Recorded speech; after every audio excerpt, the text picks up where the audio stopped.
జై Srimannarayana. His holiness Shri Shri Tridandi Srimannarayana Ramanuja Chinnajeeyar స్వామీజీ గారి పాద పద్మములకు నమస్కారం చేస్తూ, నేను శ్రీధర్ దాడి రేడియో హంగామా లోకల్ హ్యూస్టన్ ఛానల్ తరపున స్వామీజీ గారితో ఆయన ఆశీర్వాదం పొందేటువంటి అవకాశాన్ని ఇచ్చినటువంటి అష్టలక్ష్మి టెంపుల్ బోర్డ్ వాలంటీర్స్కి నా కృతజ్ఞతలు. మా హంగామా టీం అందరి తరపు నుంచి స్వామి గారికి కృతజ్ఞతలు తెలుపుతూ, ఇంటర్వ్యూ అన్న పదాన్ని వాడే అంత స్థాయి, అనుభవం, వయస్సు లేదు. స్వామీజీ గారి బ్లెస్సింగ్స్ తీసుకోవాలన్న ఉద్దేశంతో ఆయన వాక్ మా రేడియో ద్వారా, డిజిటల్ ఫార్మాట్ ద్వారా హ్యూస్టన్లో ఉంటున్న వాళ్ళందరికీ వినిపించాలన్న ఒక ఉద్దేశంతోనే ఈ కార్యక్రమానికి రిక్వెస్ట్ చేయడం జరిగింది స్వామీజీ గారు. చాలా అండ్ వారికి కృతజ్ఞతలు. మీ చేతుల మీదుగా స్టేజ్ మీద కానీ అక్కడక్కడ కలవడం జరిగింది. చాలా ఇష్టం.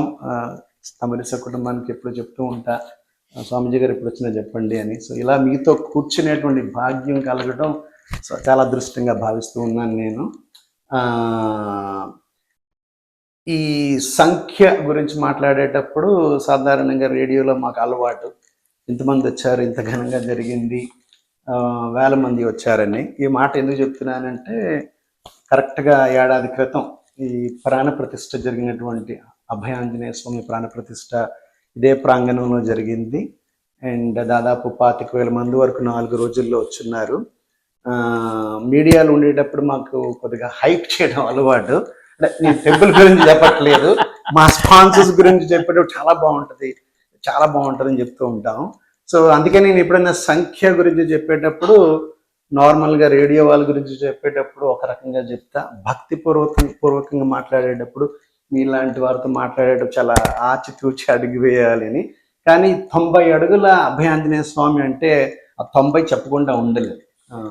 సో మొట్టమొదటిసారిగా ఉత్తర అమెరికాలో అతి పెద్ద విగ్రహాన్ని ఇక్కడ ఆవిష్కరణ చేయటం, అది జరిగి దాదాపు సంవత్సరం అవుతున్న సందర్భంగా స్వామీజీ గారు మరొకసారి హ్యూస్టన్కి రావడం, ఆయన ఆధ్వర్యంలో ఆయన చేతుల మీదుగా రాబోయే 4 రోజుల్లో మళ్ళీ మన మొట్టమొదటి వార్షికోత్సవ సంబరాలు జరగబోతూ ఉన్నాయి.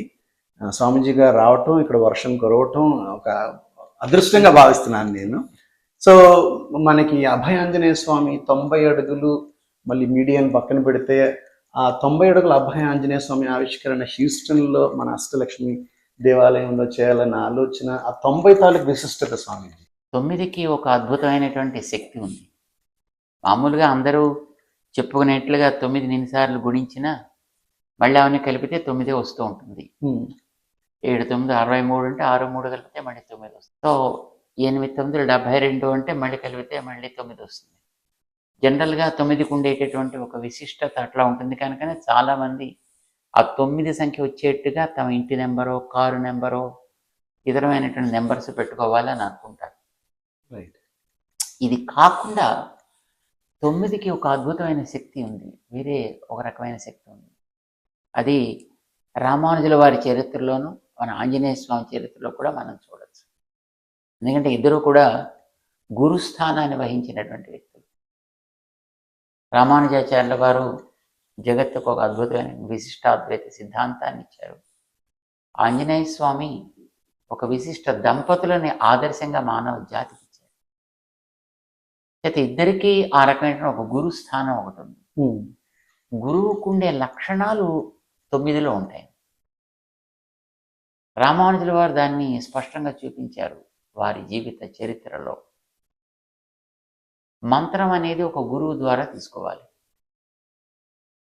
పుస్తకాల్లో ఉన్న గురువు చెబితేనే దానికి ఒక శక్తి, ఒక మహత్త ఏర్పడుతుంది అనేది మనకి శాస్త్రాలు చెప్తున్నాయి. ఆ పద్ధతిని అందరూ ఆచరిస్తున్నారు కూడా. దీన్ని సార్థకం చేయాలి అనే ఉద్దేశంతో రామానుజాచార్యుల వారు వారి జీవిత చరిత్రలో ఆ రోజుల్లో ప్రసిద్ధంగా ఉండేటువంటి ఒక గురువు గారు 100 మైళ్ళ దూరంలో ఉన్నారు కనుక వారి దగ్గరికి వెళ్ళి తీసుకోవాలి అని శ్రీరంగం నుంచి బయలుదేరి వెళ్ళేవారు. అప్పటికి వారు సన్యాసాశ్రమాన్ని తీసుకున్న వ్యక్తి. అంటే సుమారు 45 ఏళ్ల వయసు వారికి ఉండొచ్చు ఆ టైంకి. చిన్నప్పుడే అద్భుతమైనటువంటి మేధావి వారు, అతి ప్రభా కలిగినటువంటి మహానుభావులు. అలాంటి వ్యక్తి సన్యాసాశ్రమం తీసుకున్నాక వారి ప్రభావం అందరూ లోకంలో పొగుడుతూ ఉండేటటువంటి సందర్భంలో గురువు ద్వారా తీసుకుంటే దానికి ఒక శాస్త్రీయత అనేది వస్తుంది అనే ఉద్దేశంతో వారు గురువు గారి దగ్గరికి వెళ్ళేవారు. మరి ఆ రోజుల్లో కార్లు లేవు, రైళ్లు లేవు, విమానాలు లేవు, హెలికాప్టర్స్ లేవు, జంతువుల మీద సన్యాసి వెళ్ళడానికి వీల్లేదు. జంతువులు అంటే మనిషి మీద కూడా వాహనం మీద వెళ్ళకూడదు, నడిచే వెళ్ళాలి. సో నడిచి వెళ్ళేవారు 100 మైళ్ళు. గురువు గారు అక్కడ ఉండేటువంటి ఆయన వీరిని పరిశీలన చేసి, మీకు అన్ని యోగ్యతలు ఉన్నాయి, కానీ 1 నెల రోజుల తర్వాత చూద్దాంలే అనేవారు. మళ్ళీ అంత దూరం తిరిగి వచ్చేసేవారు, ఏం మాట్లాడకుండా. అలాగ 17 సార్లు తిరిగారు.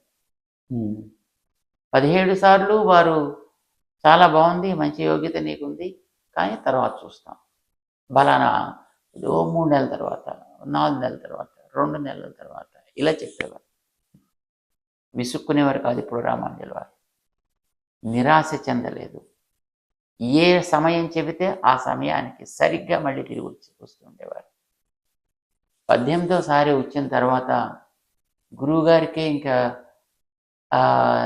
విసుగొచ్చి ఇంక ఇవ్వకపోతే లాభం లేదు అనుకుంటూ వారి చేత వాగ్దానాలు తీసుకుని మంత్రాన్ని ఇచ్చారు. అది విన్న తరువాత దాని అర్థం తెలిసిన తర్వాత ఇంత గొప్పది 10 మందికి తెలియకుండా రహస్యంగా ఉండిపోవడం ఎట్లా, ఇదే అందరికీ ఇవ్వాలి.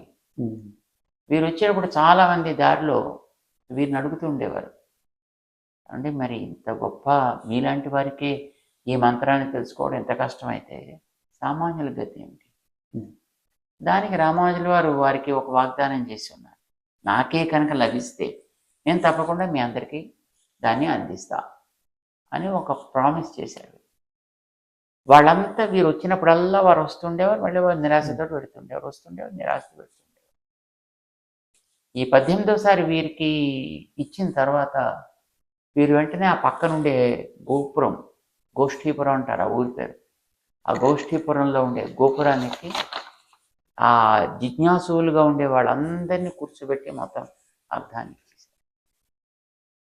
గురువు గారికి సమాచారం ఇలాంటివి త్వరగా తెలుస్తాయి కదా. తెలిసింది, వారికి చాలా కోపం వచ్చింది. పరమ ఉగ్ర రూపంతో వచ్చి, అయా నా మాటను నువ్వు అతిక్రమించావు కనుక నరకానికి పోతావు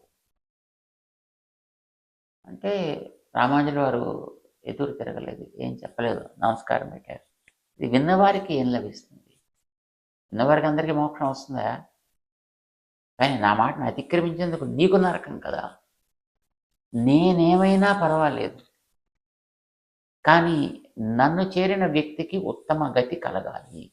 ఇది రామానుజుల వారి స్వభావం. ఇది 9కు ఉండే స్వభావం.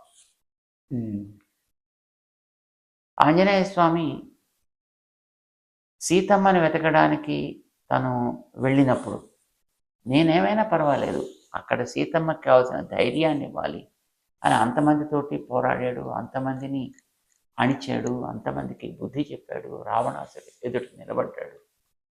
రావణాసుడు కూడా చెప్పాల్సిన మాటల్ని సక్రమంగా చెప్పాడు, సూటిగా చెప్పాడు, మనసుకి పట్టేటట్టుగా చెప్పగలిగాడు. ఏమైనా నేను సుఖంగా ఉండడం కాదు కావాల్సింది, నాకు ఒక బాధ్యతనిచ్చాడు రాముడు, నాకు ఒక బాధ్యతనిచ్చాడు సుగ్రీవుడు, కనుక వాళ్ళ కోసం నేను ఏమైనా సరే చేసి తీరాలి అనుకున్నాడు, బయలుదేరాడు. ఇది 9కు ఉండే లక్షణం. అందుచేత గురువు అనేది ఎప్పుడు కూడా 9లో ఉంటాడు. 9 యొక్క స్వభావాన్ని కలిగి ఉంటాడు అని మనకి దాన్ని బట్టి తెలుస్తుంది. మన కారణాలన్నిటి దుఃఖాలకి మనస్సే కదా. మనం సుఖపడ్డా మనస్సే, దుఃఖపడ్డా మనస్సే, కోరుకున్నా మనస్సే, వద్దన్నా మనస్సే. ఈ మనస్సు అనేది ఒక రావణాసుడు. ఎందుకంటే ఏడిపించేది ఇదే, ఎక్స్పెక్టేషన్స్.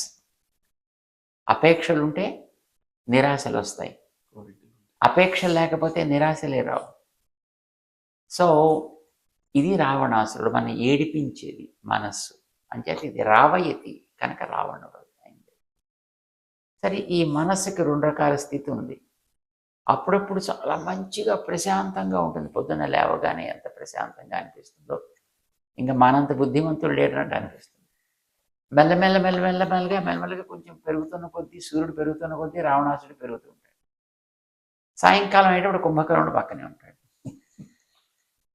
సో ఈ 3 మనస్సుకు ఉండేటటువంటి లక్షణం. స్థితులు. ఇది మనస్సు రావణాసురుడు. దీనికి 10 తలలు, మన 10 ఇంద్రియాలు, కర్మేంద్రియాలు 5, జ్ఞానేంద్రియాలు 5 ఉన్నాయి మనకి. ఇవన్నీ దీనికి 10 తలలు అయితే ఇది రావణాసురుడు. దీని పేరు లంక ఈ శరీరానికి. సంస్కృతంలో ఆ పదం చాలా అందమైన పదం. అది కమ్ అంటే సుఖం, దాన్ని లా అంటే కట్ చేసేది అని అర్థం. పెకలించి వేసేది, సుఖాన్ని పెకలించేదేదో అది పేరు లంక. మన శరీరం అలాంటిది కదా. ఏది మంచిదో మనకి తెలుసును, కానీ అది చేయబుద్ధి అవ్వదు.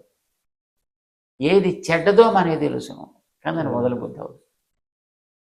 ఇలాగా కూడని వాటిని, కూడియే వాటిని కూడా సక్రమంగా స్వీకరించడం చేత కానీ మనస్తత్వం మన మనసు. రామాయణంలో ఆంజనేయ స్వామికి ఉండే అంత గొప్ప స్థానం ఎవరికి లేదు. అందుకోసమనే అసలు రామాయణంలో కాండలకి పేర్లు పెట్టేటప్పుడే దానికి సుందరకాండ అని పేరు పెట్టారు. ఇప్పుడు అరణ్యంలో తిరిగిన విషయాన్ని చెప్పే కాండ అరణ్యకాండ, కిష్కింధలో తిరిగిన కాండ కిష్కింధకాండ, యుద్ధం చేసిన కాండ యుద్ధకాండ. కానీ 2 కాండలకి పేర్లు టిపికల్గా ఉంటాయి. బాలకాండ, బాలకాండలో రాముడి బాల్యం అక్కడ చెప్పాలి. 18వ సర్గలో రాముడు పుట్టాడు, 18వ సర్గలో విశ్వామిత్రుడు వచ్చాడు. రాముడిని తీసుకుని వెళ్ళిపోయాడు అన్నాడు. బాల్యం ఎక్కడ ఉంది దాంట్లో అసలు? ఇప్పుడు మనకి కృష్ణుడి గురించి చదువుకుంటే ఏమి లీలలు, బాల్య లీలలు, ఆటలు, పాటలు, గోల హడావిడంతా ఉంటుంది. కానీ రాముడి దగ్గర అస్సలు కనీసం పాకాడో ఏం చేశాడో కూడా తెలియదు మనకి. కానీ దాని బాలకాండ అని పేరు. ఆశ్చర్యం కదా. 2వది, దీనికి సుందరకాండ అని పేరు పెట్టారు. దీనికి ఇంకా పాపం కొంతమంది ఆధునికులు ఏం చేశారు, దీనికి సముద్ర తరణకాండను, లంకాకాండను, ఇలాంటి పేర్లు పెట్టుకున్నారు. కానీ వాల్మీకి అట్లా పెట్టలేదు, సుందరకాండ. ఏమిటి దాంట్లో ఉండే సుందరత? హనుమంతుడికి సుందరుడు అనే పేరు ఆయన గురించి చెప్పిన కాండది కనుక దానికి ఆ పేరు పెట్టుంటారుందావా? అలాగైనా అంటే అనొచ్చు, తప్పేం లేదు. ఇక్కడ ఆయన పేరు సుందరుడు. సీతమ్మ ఆయన సుందర అని సంబోధించింది. అంచేత అది కూడా అంటే అనొచ్చు. కానీ అసలు జీవితానికి నిజమైనటువంటి సౌందర్యం తన గురించి తాను తెలుసుకోగలిగితే అది సౌందర్యం. అది తెలియకుండా ఏం తెలిసినా దానివల్ల ఏమిటి ఉపయోగం? సీతమ్మకి తన తప్పుని తాను గుర్తించి హనుమంతుడితో సందేశం పంపిస్తుంది. రాముడితో చెప్పాయా, పొరపాటు నాది అని చెప్పు. మమైవ దుష్కృతం కించిత్ మహదస్తి న సంశయ. నేనే తప్పు చేశానని ఒప్పుకుంటున్నాను. చిన్న తప్పు చేశా, పెద్ద తప్పు చేశా. రాముడిని తిట్టడం చిన్న తప్పు, లక్ష్మణుణ్ణి తిట్టడం పెద్ద తప్పు నేను చేశాను. ఆ తప్పుల ఫలితంగానే నేను లంకలో పడ్డా. రాముడి చేతకానితనం చేత నేను లంకలో పడలేదు. నేను చేసుకున్న స్వయంకృత అపరాధ ప్రభావమే నన్ను లంకలో తీసుకొచ్చి పారేసింది. ఇప్పుడు నేను చెప్తున్నాను, రాముడే రావాలి, అవరోధాలు తొలగించాలి, నన్ను తీసుకువెళ్ళాలి. శరైస్తు సంకులాం కృత్వా రామ పరబలార్దన మాం నయేద్యద్గాత్స్థ తస్య సదృశం భవేత్. తనే వచ్చి, నేను కూడా చేయగలను నా పని. రావణాసురుని కావాలంటే నేనే భస్మం చేసేయగలను. సీతమ్మగా శక్తి ఉంది. ఎందుకంటే హనుమంతుడు తోక కాల్చినప్పుడు సమాచారం తన దగ్గర రాగానే తన గొప్ప మాట అంది, ఏ అగ్ని, మా హనుమంతుడికి కాల్చుకో, నువ్వు మండు, నువ్వు చేయవలసిన పని ఏదో నువ్వు చేసుకో, కానీ మా హనుమంతుడు మాత్రం వేడెక్కడానికి వీళ్ళు జాగ్రత్త. సీతోభవ హనుమత అంది. తక్కమని తోకంతా చల్లబడిపోయింది ఆంజనేయుడికి. ఆయన పెద్ద ఉత్సాహంతో ఉన్నాడు, లంగన కాల్చొచ్చు కదా అని. తోక చల్లారిపోయేటప్పుడు టక్కన వెనక్కి చూసుకున్నాడు. ఇదేమిటి, ఏమైపోయింది తోక? మండుతోంది. ఎందుకు చల్లబడింది? అక్కడ మీమాంస ప్రారంభించాడు. అగ్ని స్నేహితుడు మా నాన్నగారు కనుక చల్లబడ్డా, రామ కార్యంలో ఉన్నాను కనుక చల్లబడ్డా, ఎవరి వల్ల నాకు చల్లదనం వచ్చింది? సరే, ఇప్పుడు అవన్నీ ఆలోచించి ఏం ప్రయోజనం? ముందర పని చేసుకుందామని పని చేసుకుని తర్వాత వెళ్ళిన తర్వాత చూస్తే సీతమ్మ ఉండే చెట్టు చుట్టుపక్కల ఎక్కడ ఒక ఆకు ఎండలేదు, మొత్తం అంతా కాలిపోయింది. అప్పుడు అర్థమైంది దీనికి, ఇది సీతమ్మ ప్రభావం వల్ల అని. సీతమ్మ రావణాసురుడితో మాట్లాడేటప్పుడు అంతకుముందు చెప్తుంది, నిన్ను నేను బూడిద చేసి పారవేయగలను రావణ అని. రాముడు చెప్పలేదు కనుక నేను చెప్పాను. ఇది సీతమ్మ ఈ మాట అన్న హనుమంతుడు పైన చూశాడు. ఆయన కోపం వచ్చినప్పుడు ఎవరైనా అలాంటి మాట్లాడదంటే, అది తంతి ఎగిరి పడతావు తెలుసునా అంటాడు. తంతి వీడు పడతాడు కదా. కానీ మాటలు అలా మాట్లాడుతుంటారు. అలా మాట్లాడిందే సీతమ్మ అనుకోవడానికి లేదు. నిజంగానే ఆవిడకి ఆసక్తి ఉంది, కానీ తను వాడలేదు. ఎందుకని? తను కాదు వాడాల్సింది, ఆయన వాడాలి. రాముడు మనని బాగు చేయాల్సింది భగవంతుడు. మనం చేసుకునే ప్రయత్నాల వల్ల మనం బయటపడడం ఇలా నుంచి. ఆయన ప్రయత్నం చేయాలి, ఆయన ఒక గురువుని వెతకాలి, ఆయన గురువుని పంపాలి. ఆ గురువు మళ్ళీ వెళ్ళి రాముడి దగ్గరికి చెప్పి మనం సంసిద్ధంగా ఉంటే అప్పుడు మనకి ఆయనకి మధ్యలో ఒక సేతువు కట్టే అప్పుడు ఈ జీవితం ఆ సుందరమైనటువంటి ఆ సేతు, గురు నిర్మితమైన సేతువు ద్వారా ఇది మళ్ళీ తిరిగి రాముని చేరగలదు. ఈ జీవుడు అనేవాడు రాముడనే తత్వం దగ్గరికి మళ్ళీ వీడు చేరగలడు. అది కాకపోతే వీడు లంకలో పడి ఉండాల్సిందే ఎంతకాలమైనా. ఇది ఒక అద్భుతమైనటువంటి ఒక తత్వం, ఇది ఒక తాత్వికమైనటువంటి ఒక విషయం. ఈ ఆత్మ యొక్క సౌందర్యాన్ని వివరించే కాండ మనకి ఆ సుందరకాండ. అందుకోసం దానికి అది సార్థకము అని చెప్తుంటారు పెద్దవాళ్ళు. గురువు యొక్క గొప్పతనాన్ని చాటినటువంటిది, గురువుగా ఉండే హనుమంతుడు గొప్పతనాన్ని చాటింది. అందుకోసం దానికి సుందరకాండ అని పేరు పెడతారు. సో అది టిపికల్. సో ఆంజనేయ స్వామి తాను ఏమైనా సరే సీతమ్మకి రాముడికి కలగవలసినటువంటి ఒక సయోధ్య, తాను ఒక సేతువు కావాలి అని అనుకున్నాడు. సుందర సేతు అయ్యాడు ఆయన. సో అంచేత ఆయనకు కూడా 9 తోటి ఒక అద్భుతమైనటువంటి సంబంధం, గురువుకి 9 తోటి ఇన్ జనరల్ సంబంధం ఉంటుంది అన్నమాట. అందుకోసం ఇక్కడ ఆంజనేయ స్వామి 9 అంక వచ్చేట్టుగా పెట్టాడు. ఆయనే కాదు, ఆయన చుట్టూ ఉండే ఏది మనం చూసినా 9 అంకెతోటే సంబంధించి ఉంటాయి.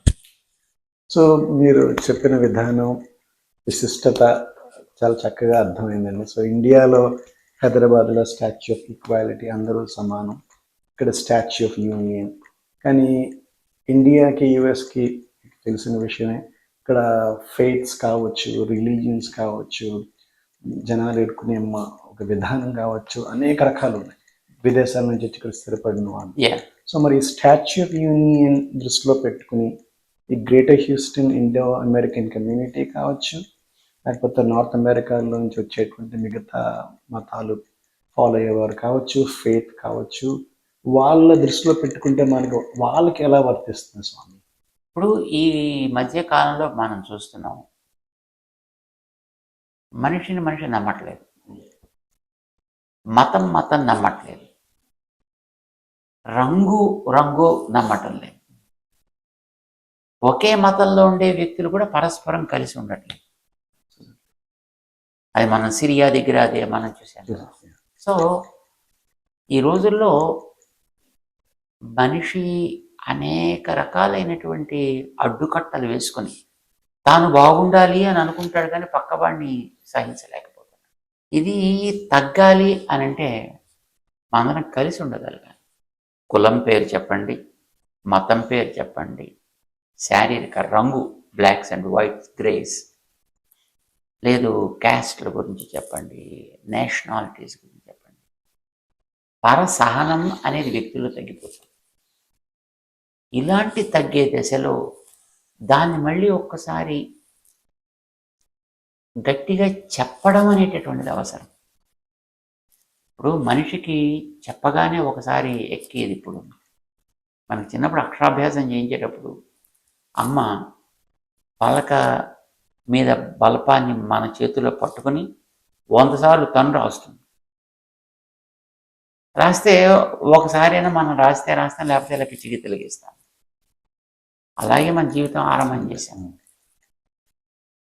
ఒక్కసారి ఒక్క వ్యక్తి చెప్పేస్తే మనిషి మనస్సుకి ఇది ఎక్కేసి వెంటనే వాడు రాత్రికి రాత్రి ట్రాన్స్ఫార్మ్ అయిపోయేటటువంటి పరిస్థితి లేదు. అంచేత ఒకటికి 10 సార్లు చెప్పాల్సిన అవసరం ఉంది, 10 రకాలుగా చెప్పాల్సిన అవసరం ఉంది, అందరికీ చెప్పాల్సిన అవసరం. ఇది కేవలం భారతీయుల కోసమే కాదు, అన్ని దేశాలకి సంబంధించిన వ్యక్తులకి, అన్ని మతాలకి సంబంధించిన వ్యక్తులకి, మతాన్ని నమ్మని వ్యక్తికి కూడా చెప్పాల్సిన అవసరం. ఆస్తిక నాస్తిక తేడా తెలియదు. వ్యక్తి ఆస్తికుడైనా నాస్తికుడైనా బతకాల్సింది ఈ మట్టి మీదే, తినాల్సింది ఈ మట్టి పెట్టిన అన్నాన్ని. అలాంటప్పుడు ఆస్తికత నాస్తికత అనేది వ్యక్తి తన మానస వికాసం కోసం ఏర్పాటు చేసుకుంది, ప్రదర్శన కోసం కాదు. మతం యొక్క పర్పస్ ఎగ్జిబిషన్ కాదు, మతం యొక్క పర్పస్ ఎక్సలెన్స్ ఫ్రమ్ వితిన్, లోపల వికాసం కలగడం కోసం మతం. అది కొందరు ఆస్తిక మతం అని పేరు పెట్టుకుని వాళ్ళు అంటున్నారు, కొందరు నాస్తిక మతం అని పేరు పెట్టుకుని వాళ్ళు అంటున్నారు. బట్ ఏదైనా ఇప్పుడు ఆస్తికుడు అని పేరు పెట్టి నేచర్ని నాశనం చేస్తారు కొందరు. నాస్తికుణ్ణి అని అనుకుంటూ వాడు నేచర్ని నేను దైవం కింద భావిస్తా, నేచర్నే ప్రేమిస్తానంటూ దాన్ని రక్షించుకునేవాడు కొందరు ఉంటాడు. It's okay. మతం అనేది మానస వికాసం కోసం ఏర్పడ్డది. అంచేత నువ్వు ఏ పేరు పెట్టి నీ మనసుని వికసింప చేసుకున్నా మనకేం అభ్యంతరం అక్కర్లా. కావలసింది మనో వికాసం కలిగితే ఎదట వ్యక్తికి కలిగే అవసరాన్ని గుర్తించి ఆదుకోగలిగేవాడు. ఇప్పుడు మనం చెట్టును చూస్తున్నాం, తనకుండే కాయలు ఇచ్చేస్తుంది నీ అవసరానికి. మన దగ్గర అలా ఇవ్వగలిగింది ఎంతో ఉంటుంది, కానీ మనకి ఇవ్వబోతావు. పోనీ మనతో పాటు ఎక్కడికి కట్టుకుపోతామంటే పోయేది అంతకంటే లేదు. పోనీ ఉన్నప్పుడు 10 కార్యాలు చేసి 10 మందికి ఉపకారం చేయొచ్చు కదా. అవసరం లేని వాళ్ళకి అక్కర్లేదు, అవసరం ఉన్న వాళ్ళకి మనం ఇచ్చుకోగలగచ్చు కదా. కానీ అలా ఇవ్వాలి అనేటువంటి యాటిట్యూడ్, మనసులో ఆ ప్రేరణ కలగడం అనేది చాలా కష్టం.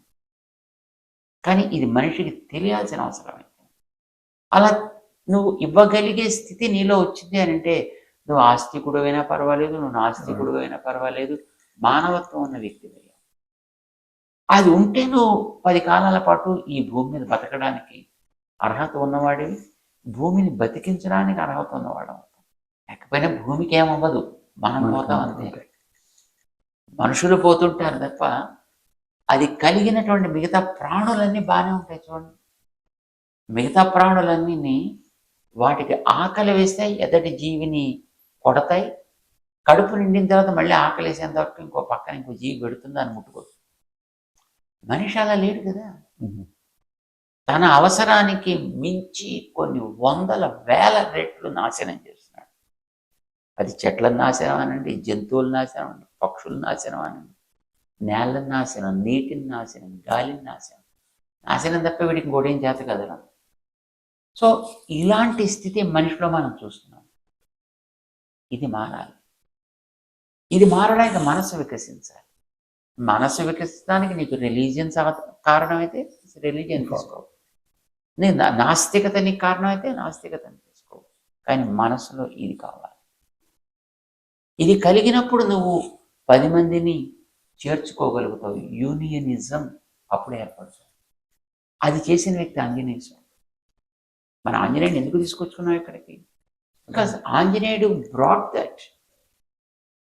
ఆంజనేయుడు రాముల్లో అది ఉందని గమనించాడు. మిగతా వాళ్ళలో ఆ రకమైన లక్షణం లేదు. ఇప్పుడు సుగ్రీవుడు మంచోడే, కానీ తన కోసం బతికాడు. విభీషణుడు మంచోడే, కానీ తన కోసం బతికాడు. దశరథుడు మంచోడే, కానీ తన కోసం బతికాడు. రాముడు తన కోసం బతకలా. రాముడు తన ఇంటిని వదిలిపెట్టి మనుషులతో తిరిగాడు, మనుషుల కోసం తిరిగాడు. రాజ్యంలో ఉన్నంత వరకు అడవిలోకి వస్తే ఆటవికుల కోసం తిరిగాడు. కొంచెం లోపలికి పెడితే ఋషుల కోసం తిరిగాడు. ఇంకొంచెం లోపలికి పెడితే కోతుల కోసం, కొండముచ్చుల కోసం తిరిగాడు. ఇంకొంచెం వెనక్కి పెడితే రాక్షసుల కోసం తిరిగాడు. తన కోసం తాను సుఖపడ్డది ఏది? 14 ఏళ్ళు అడవుల్లో తిరిగిన వాడు సుఖపడ్డది ఎక్కడ? మొట్టమొదటి వాడు అమ్మతో చెప్పి వెళ్ళేటప్పుడైతే నాకు రాజ్యం అయితేనేమిటి, అడవి అయితేనేమిటి, అడవిలోనే సుఖంగా ఉంటాను, బాధ్యతలు లేకుండా హాయిగా నన్ను తిరగమని చెప్తున్నావు. ఒక చిన్న పిల్లవాడు భరతుడి మీద బాధ్యతలు పెడుతున్నావు కనుక నీకు నా మీద ఎక్కువ ప్రేమను నేను గుర్తిస్తున్నాను అన్నాడు రాము కైకతో. 14 ఏళ్ళు హాయిగా హనీమూన్ తిరిగి రావాయా అని దేవుడే. ఎందుకంటే పాప మ్యారేజ్ అయ్యి వచ్చిన తర్వాత తిరగడానికి అవకాశం కలగలేదు. 12 ఏళ్ళు ఊళ్ళోనే కూర్చున్నాడు. ఆ పాపం గుర్తించి కైకమ్మ హాయిగా పోయి తిరగవయ్యా 14 ఏళ్ళు హాయిగా అడవుల్లో పడి చక్కగా హాయిగా ఎంజాయ్ చేయని చెప్పి పంపించింది. అది నేను గుర్తిస్తున్నాను అన్నాడు ఆయన. పని ఇది సుఖమేది. అడవులోకి వెళ్ళిన తర్వాత రాక్షసులు ఋషుల్ని కాపాడాల్సి వచ్చింది, సుగ్రీవుణ్ణి కాపాడాల్సి వచ్చింది, విభీషణుణ్ణి కాపాడాల్సి వచ్చింది. సో ఆయన తన సుఖం అని అనుకోలే, ఎదటివాడి సుఖంలో తన సుఖాన్ని చూసుకునే. సుగ్రీవుడికి సుఖం కలిగితే తాను ఆనందించాడు, విభీషణుడికి సుఖం కలిగితే తను ఆనందించాడు.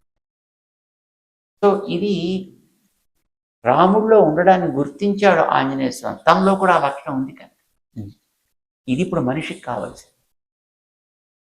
అంచేత మనకి యూనియన్ అని మనకి ఆయనకి పేరు పెట్టడంలో కారణం అందరినీ కలపాలి, అందరూ కలవాలి, అందరి మధ్య కూడా ప్రేమ అనే ఒక సూత్రం కావాలి. ఆ సూత్రాన్ని ఆయన వాడు నిర్మించాడు, నిర్మించగలడు. అందుకోసం ఇప్పుడు మనకి అది అవసరం కనుక మనం ఆయన తీసుకున్నాం. ఇప్పుడున్న పరిస్థితులు చూస్తే ఎలా అవసరం అది చూస్తున్న వార్ కావచ్చు. ఇప్పుడు చూడండి మనకి దేశాల మధ్య యుద్ధం, భేదాలు, గొడవలు ఆడటం లేదు రావణ కాష్టం లాగా. ఇప్పుడు మన దేశం కూడా యుద్ధం చేస్తుంది, కానీ మన దేశానికి యుద్ధం చేయడం తెలుసు, యుద్ధం ఆపడం తెలుసు, రెండూ తెలుసు. కానీ మిగతా దేశాలకి ఆ స్థితి లేదు. యుద్ధం ఆరంభించగలిగింది రష్యా, కానీ ఆపలేకపోయింది. ఇప్పటికీ యుద్ధం ఆరంభించగలిగింది ఇజ్రాయిల్, కానీ ఆపలేకపోయింది. సో ఇక మరి మన ఈ దేశంలో ఉండేటటువంటి మీరు ఇప్పుడు టారిఫ్లు గీరిఫ్లు ఇవన్నీ చూస్తుంటే ఇప్పుడు మనకు కూడా ఏమవుతుంది భవిష్యత్తు అనేది మనకు అర్థం కాకుండా,